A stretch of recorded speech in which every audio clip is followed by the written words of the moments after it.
A ver, arrancamos hoy planteando una de las contradicciones más desconcertantes, yo diría, de la historia económica moderna. Pensemos por un momento en una nación que está asentada sobre una de las mayores riquezas territoriales del planeta. Un país con reservas energéticas colosales bajo su suelo. Ujú. La lógica dictaría prosperidad. Claro, la lógica dice eso, pero la realidad nos escupe una paradoja tremenda. Tenemos a una población sumida en una pobreza estructural profundísima. Y bueno, para entender las raíces de este rompecabezas, hoy vamos a hacer una inmersión profunda en los postulados del autor Arquímedes Román, centrados sobre todo en su libro La siembra de la pobreza y en varios artículos complementarios. Yo estoy segura de que este análisis nos va a dar mucho de qué hablar. Bueno, es un material que da muchísimo que pensar y desde luego exige una lectura con bisturí.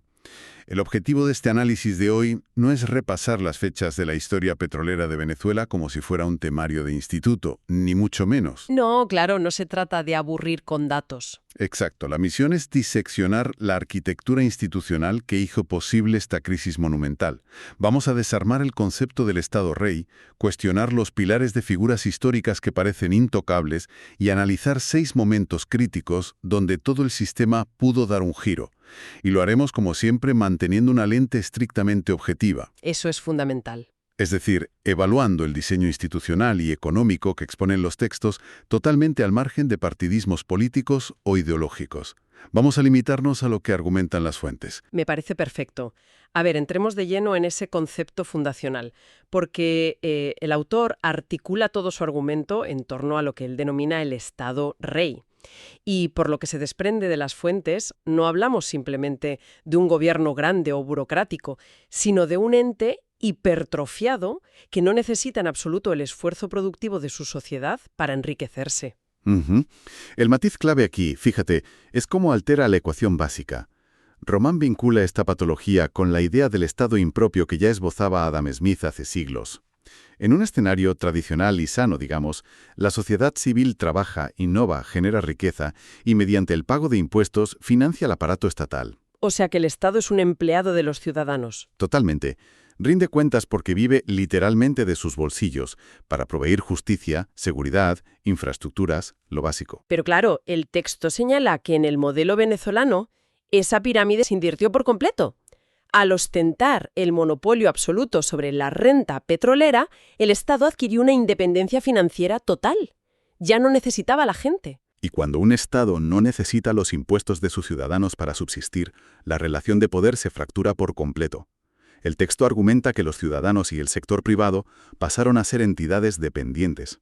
Se instauró una dinámica clientelar donde la supervivencia de la libre empresa o del propio individuo quedó supeditada a las dádivas, los subsidios y los permisos que ese Estado todopoderoso decidiera otorgar. A ver, para que quienes nos escuchan lo visualicen mejor.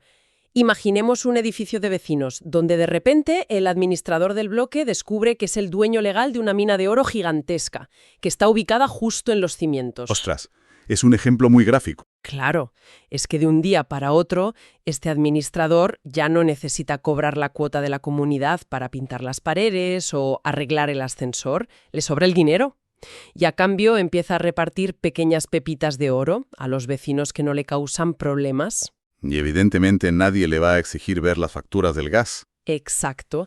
Nadie le va a cuestionar cómo gestiona el edificio porque todos dependen de su mina.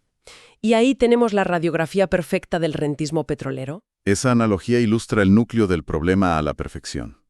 Y lo que subraya la obra de Román es que este modelo no fue una especie de accidente meteorológico o mala suerte. Fue una estructura cimentada conscientemente a lo largo del tiempo, lo cual nos obliga a revisar uno de los grandes mitos fundacionales del país. Ojo aquí, porque esto resulta paradójico y yo creo que es el punto más contraintuitivo de todo el texto. Me refiero a lo que ocurre en el año 1936. A pocos meses de morir el dictador Juan Vicente Gómez, un joven intelectual llamado Arturo Uslar Pietri lanza una frase que se grabaría a fuego en la psique nacional: sembrar el petróleo. Una frase conocidísima. La premisa era utilizar esa riqueza efímera del subsuelo para financiar industrias duraderas y agricultura. Sobre el papel, a ver, suena a sentido común puro, suena brillante.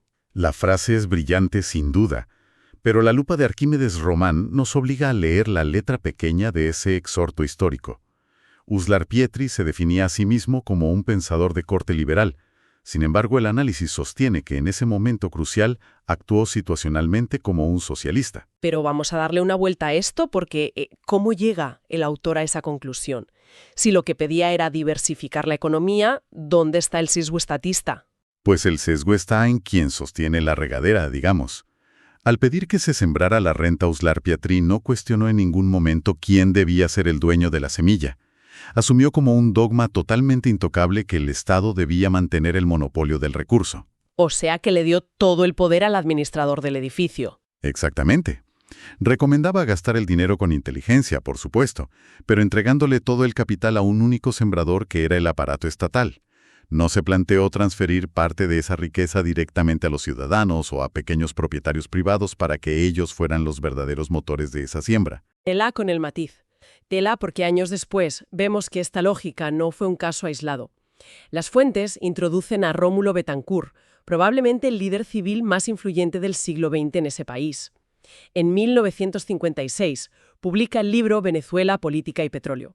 Betancourt disecciona la industria, lanza 8 propuestas estratégicas súper detalladas. Pero al leer el análisis de Román, yo me quedé sorprendida de que Betancourt cayera exactamente en la misma trampa conceptual. Es que el consenso de la élite política de la época era abrumador. Betancourt, a pesar de su aguda comprensión del negocio petrolero, enfocó sus 8 puntos en maximizar la porción de la tarta que se quedaba al Estado frente a las transnacionales. Claro, la pelea era contra las empresas de fuera. Eso es. De hecho, el autor destaca un dato revelador y es que Betancourt consideraba de conveniencia nacional excluir explícitamente a los propietarios de las tierras y a los ciudadanos de cualquier participación directa en las regalías del subsuelo. Pero, a ver, poniéndonos un poco en el papel del abogado del diablo, ¿por qué aislar al ciudadano? ¿Argumentan los textos que había un miedo genuino a que el sector privado nacional fuera incompetente para manejar una industria tan compleja? ¿O era una cuestión puramente de consolidar el control político? La lectura institucional que hacen los textos apunta directamente hacia la concentración de poder. Al margen de las ideologías que profesaran la élite política, prefirió administrar la riqueza desde un ente centralizador para repartirla de forma paternalista. Empoderar a medianos emprendedores privados habría significado crear un contrapeso económico real frente a los políticos, y eso no les interesaba. Prefirieron mantener a los vecinos comiendo de la mano del administrador. Tal cual. Y claro, las consecuencias de blindar ese monopolio nos llevan a la parte más cruda del análisis que hemos hecho de estas fuentes. Porque los textos no presentan la historia de Venezuela como un destino inevitable o una maldición, sino como una tragedia de errores acumulados. Se detallan 6 momentos, 6 encrucijadas históricas donde el país tuvo la llave para desmontar este Estado rey y sistemáticamente eligió tirar la llave por el desagüe. Y todo arranca, fíjate, en 1829 con el Decreto de Quito. Un momento fundacional emitido por Simón Bolívar. Al consolidarse la independencia, había una oportunidad de oro para romper con la tradición jurídica colonial de España. Sin embargo, Bolívar optó por mantener intacto el sistema regalista de la corona española. Es decir, determinó legalmente que el Estado, como heredero del rey, sería el dueño absoluto de todas las riquezas del subsuelo, ignorando los derechos de propiedad de quienes poseían la superficie. Exacto. Y aunque en aquel entonces el petróleo no era más que un fluido negro y molesto que brotaba por ahí, esa decisión jurídica sentó las bases legales del monstruo. El verdadero impacto se ve casi un siglo después, en la segunda oportunidad perdida. Estamos hablando de la dictadura de Juan Vicente Gómez entre 1915 y la década de los 20. Comienza el frenesí petrolero. Gómez tiene el poder absoluto y la oportunidad de incorporar capitales nacionales. Y aquí lo dramático es cómo el dictador sella el modelo de exclusión. Gómez promulgó leyes que consolidaron el dominio estatal y entregó concesiones masivas, pero exclusivamente, a gigantes transnacionales británicos y estadounidenses, dejando fuera a los locales. De hecho, el texto cita un ejemplo demoledor, que es la empresa Petrolía del Táchira. Madre mía. La historia de Petrolía del Táchira es para enmarcarla en este contexto. Era una iniciativa 100% nacional, un emprendimiento local que demostraba que sí, había capacidad interna para refinar y comercializar. Y el Estado, en lugar de fomentarla o usarla como germen de una industria petrolera propia, la ahogó deliberadamente. Porque prefería tratar con corporaciones extranjeras que no suponían una amenaza política interna. Exacto. Las transnacionales extraen el recurso, pagan el cheque al gobierno y no se meten en política local. Esa asfixia del talento local empalma directamente con la tercera oportunidad histórica, que abarca desde el 36 hasta el 48. Es la etapa del despertar democrático con López Contreras, Medina Angarita y la irrupción del propio Betancur. Era el momento de transición idóneo. El modelo rentista no estaba calcificado del todo. Se podía haber enmendado la ley, haber abierto el juego. Perfectamente. Se presentaba la ocasión para incluir al sector privado nacional en la explotación y diversificar el músculo productivo desde sus raíces. Pero la Constitución del 47 demostró que el paradigma estatista ya había ganado la batalla ideológica. Se ratificó la exclusión de la participación privada nacional sobre los recursos. Se decidió una vez más que el Estado debía engordar. Ya si llegamos al cuarto cruce de caminos, que según los documentos de Román es donde el sistema termina de cerrarse sobre sí mismo, el año 1975, el primer gobierno de Carlos Andrés Pérez y la famosa nacionalización de la industria con la creación de PDVSA. La narrativa oficial vendió esto como el paso definitivo hacia la soberanía. Pero la ironía que subraya el autor es que esa nacionalización se estructuró bajo un monopolio estatal puro y duro. Lo compara incluso con el diseño de una empresa soviética. Centralizada, hermética y sin el más mínimo resquicio para la inversión ciudadana. Y fijémonos en el daño colateral de esa medida, porque las fuentes arrojan un dato brutal que a mí me dejó helada. Esta nacionalización, diseñada en teoría para defender lo nacional, terminó aniquilando a empresas petroleras que ya eran plenamente venezolanas, empresas como Mitojuan, Talón y Las Mercedes. Es un dato que suele pasar desapercibido. Eran compañías privadas locales que habían conseguido prosperar en un sector dominado por transnacionales y el propio Estado las barrió del mapa para asegurar su monopolio absoluto. Y lo que agrava esa situación es el contraste internacional que plantea el texto. Justo en esos mismos años, en el Mar del Norte, Noruega comenzaba su andadura como país productor de petróleo. Los noruegos observaron de cerca los estragos que causaba la riqueza repentina en otras naciones. Entendieron el riesgo de lo que en economía se denomina la enfermedad holandesa. Un concepto que es crucial para entender este descalabro. A ver, hablamos de ese fenómeno destructivo que ocurre cuando entra una avalancha desproporcionada de divisas, en este caso petrodólares, al país. La moneda local se encarece tanto, de manera artificial, que de rebote destruye la competitividad de todas las demás industrias y exportaciones locales. Sale mucho más barato importarlo todo de fuera que producir una sola aguja dentro del país. Una descripción muy precisa. Noruega vio venir esa enfermedad holandesa y la tentación del gasto desmedido que conlleva, y su respuesta fue blindarse. Diseñaron un modelo enfocado en el ahorro estricto, creando fondos soberanos para garantizar el estado de bienestar cuando el petróleo perdiera su valor o se acabara. Venezuela, emborrachada por la euforia de los petrodólares de los 70, pasó olímpicamente de plantearse un modelo de ahorro a largo plazo. Y claro, la factura de ese derroche llegó puntualmente. Lo que nos lleva a la quinta oportunidad en este viaje hacia el precipicio, que son los años 90, concretamente entre el 94 y el 95. Con el país ya sintiendo la asfixia de la deuda y la bajada de los precios del crudo, el gobierno de Rafael Caldera intenta lo que se llamó la apertura petrolera.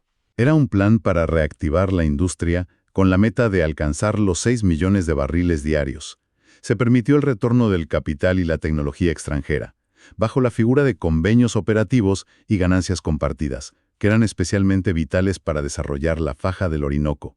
Pero el análisis de Román detecta ahí el mismo fallo de diseño estructural de siempre. Exacto. La apertura miró hacia afuera, ignorando y marginando de nuevo al capital y al emprendedor venezolano. Pero a los del propio se les dejó mirando por la ventana. Además, el texto relata cronológicamente cómo esta apertura fue posteriormente dinamitada por los gobiernos de Hugo Chávez y Nicolás Maduro. Entramos en la fase de expropiaciones masivas, despido de miles de técnicos especializados y la politización absoluta de la directiva de la empresa estatal, lo que provocó un desplome sin precedentes, llevando la producción a apenas un 20% de su capacidad histórica. Menudo panorama. Y conectada temporalmente con esa debacle, encontramos la sexta y última oportunidad de esta lista. Finales de los 90, entre 1997 y 99. Se intenta casi a la desesperada aplicar una versión de la receta noruega, creando el FIEM, el Fondo de Inversión para la Estabilización Macroeconómica. La lógica pura de cualquier economía familiar. Si ahora mismo tienes buenos ingresos porque el barril está subiendo, guarda una parte en el cajón para cuando los precios se desplomen. Era un mecanismo vital de contención, pero el relato histórico concluye que la llegada de Hugo Chávez al poder en 1999 sentenció a muerte al FIEM. Cuando los precios del crudo comenzaron a romper récords históricos, el gobierno decidió que no quería ataduras institucionales ni límites a su capacidad de gasto discrecional. Se eliminó el ahorro y se dilapidó la mayor bonanza de la historia contemporánea del país. Madre mía, hemos recorrido siglo y medio de decisiones donde el péndulo siempre invariablemente favoreció la hipertrofia del Estado en detrimento de la iniciativa ciudadana. Sin embargo, y esto es clave para quienes nos escuchan, los documentos de Arquímedes Román no son un requiem pesimista. Al analizar al momento presente, apuntan a que este ciclo de 27 años del llamado socialismo del siglo XXI ha agotado sus cimientos. Y aquí es donde el autor vislumbra la apertura de una séptima oportunidad. Y el argumento para sostener esa esperanza se basa en la forma en que colapsan las instituciones. El autor traza un paralelismo histórico sumamente potente, comparando el estado actual de Venezuela con la situación de Alemania y Japón al término de la Segunda Guerra Mundial. Fíjate, pensemos en lo que significaba ese escenario. Naciones convertidas literalmente en cenizas, con sus infraestructuras pulverizadas, tras décadas de someterse a regímenes militaristas, imperialistas y de un control estatal absolutamente asfixiante. Precisamente, la ruina total funcionó como el catalizador definitivo. Las élites sobrevivientes y la sociedad civil de esos países se vieron obligadas a alcanzar consensos urgentes. Comprendieron que el modelo de un Estado todopoderoso y centralista era la receta exacta de su destrucción. Modificaron la arquitectura desde la base y emergieron rápidamente como potencias económicas de primer orden, con democracias sólidas y mercados abiertos. O sea, el autor plantea que la catástrofe no es solo el final de un ciclo, sino la condición necesaria para el reinicio. No se trata de cambiar de administrador en el edificio para que gestione mejor la mina de oro, no. Se trata de dinamitar el sótano y cambiar las reglas de propiedad. Según las fuentes, esta séptima oportunidad exige líderes con un nivel de sensatez histórico enfocados en el bien común, pero sobre todo demanda el desmantelamiento definitivo del monopolio del Estado rey y un respeto férreo por la propiedad privada. Yo estoy convencido de que esa es la médula de la tesis. Sin desmontar el rentismo y democratizar verdaderamente el acceso a la generación de riqueza, cualquier cambio político será un mero lavado de cara. La refundación de la democracia pasa irremediablemente por quitarle la corona al Estado. Pues para ir atando cabos, la inmersión en estos textos nos deja una perspectiva clarísima. La pobreza estructural en una nación bendecida por los recursos nunca es una maldición divina, ni simple incompetencia burocrática. Es el resultado calculado de un diseño institucional. Un Estado rey que monopoliza el subsuelo termina por asfixiar a sus propios ciudadanos volviéndolos piezas dependientes de un engranaje clientelar. Y resulta fascinante observar cómo este mecanismo operó sin fricciones durante más de un siglo, amparado por dictadores militares, líderes democráticos y revolucionarios socialistas. Todos, sin excepción, sucumbieron al encanto de la mina de oro. Y partiendo de toda esta evidencia histórica, a mí me gustaría plantear un escenario para quienes nos acompañan hoy. Si el origen del fracaso institucional fue precisamente el empeño en mantener el monopolio estatal sobre las riquezas del subsuelo, es posible que la verdadera revolución del siglo XXI no pase por buscar administradores más honestos para la renta petrolera. Interesante. Y si el salto evolutivo que necesitan las naciones ricas en recursos exige redefinir radicalmente el concepto jurídico de propiedad, es decir, obligar al Estado a renunciar para siempre a su estatus de rey y transferir legal y literalmente los títulos de propiedad de esos recursos directamente a las manos de los ciudadanos. Vaya premisa. Dinamita todo lo que damos por sentado sobre la relación entre el Estado, el ciudadano y el territorio que pisan. Un ángulo excelente para seguir reflexionando por cuenta propia. Y bueno, hasta aquí nuestro análisis profundo de hoy. Les invitamos a seguir cuestionando las estructuras que rigen nuestro día a día, porque al final las instituciones son inventos humanos y la historia siempre deja espacio para reescribir el guión. Estaremos de vuelta muy pronto en una nueva inmersión.